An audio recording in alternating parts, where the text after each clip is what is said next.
এখানে রুমে রেডি হয়ে ৮ ঘন্টা বসে আছি। এই ৮ ঘন্টা ধরে এখনো মেকআপ করতে হয়। এই সেরা ৮ ঘন্টা ধরে মেকআপ করেই যাচ্ছে। মেয়ে হলে বুঝতে, ছেলে তো একটা পাঞ্জাবি পরেছে, প্যান্ট পরেছে, মিটে গেছে। মেয়েদের জীবনে কত স্ট্রাগল সে শুধু মেয়েরাই জানে। তাই টিপ এনেছি বাড়ি থেকে, টিপ খুঁজে পাচ্ছি না আমি।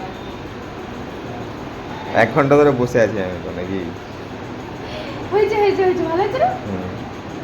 মন্দিরে গিয়ে আমাদের কি কি এক্সপিরিয়েন্স হলো সেই সব কিছু তোমাদের সাথে শেয়ার করব। তো চলো ভিডিওটা প্রথম থেকে শুরু করা যাক। সকাল সকাল আমরা রেডি হয়ে চলে গেছিলাম মন্দিরে, আর ওয়েদার কিন্তু খুবই মেঘলা। দারুণ ওয়েদার আর কি দারুণ দৃশ্য। তো আমরা এখন যাচ্ছি, যে পান্ডাকে আমরা ঠিক করেছি হোটেল থেকেই। তো উনি বলেছে আমাদের এখন পশ্চিম দ্বারের দিকে যেতে, তাই আমরা এখন পশ্চিম দ্বারের দিকে যাচ্ছি। তো এখন তো লাইন পড়বেই। শুভেন্দু বলছে লাইন দেখো, লাইন তো পড়বেই না। এই জন্য তো চেয়েছিলাম ভোর 4টার সময় ওঠে 5টার মধ্যে সব কিছু করার জন্য, কিন্তু ঘুমই ভাঙেনি, কি আর করা যাবে। আমরা আগের দিন রাতের বেলা শুনেই গেছিলাম ভোর 6টার সময় কিন্তু মন্দিরের দ্বার ওপেন হয়, কিন্তু আমাদের দেখা কপালে জুটলো না, কারণ আমরা ঘুম থেকে উঠতে পারিনি। আমরা কিন্তু পান্ডা ধরে পুজো দিয়েছি, আর তারা রুলস বলে দিয়েছিল আমাদেরকে যে একটা ঠাকুরকে পুজো দিলে 551 টাকা, দুটো ঠাকুরকে পুজো দিলে 850 টাকা, আর যদি 3টে ঠাকুরকে পুজো দিই তাহলে হবে 1100 টাকা।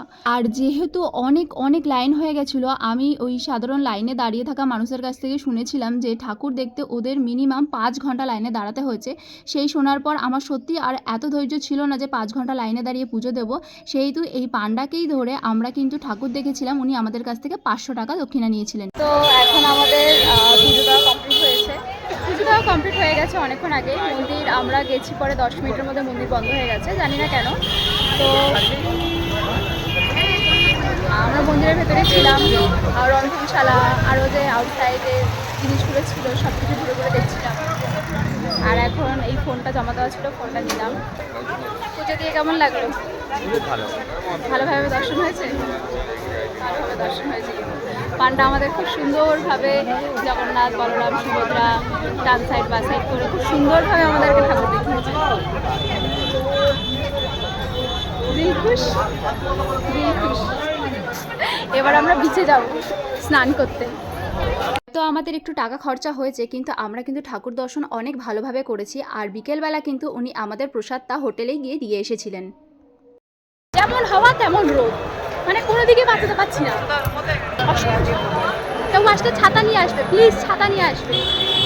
তারপর আমরা কিন্তু একদম মন্দিরের পিছন থেকে সামনের দিকে চলে এসে দাঁড়িয়েছিলাম, আর এইদিকে ক্যামেরাম্যানরা অনেক সুন্দর সুন্দর ফটো তুলে দিচ্ছিল। তো আমার ইচ্ছা হলো যে একটু ফটো তুলবো।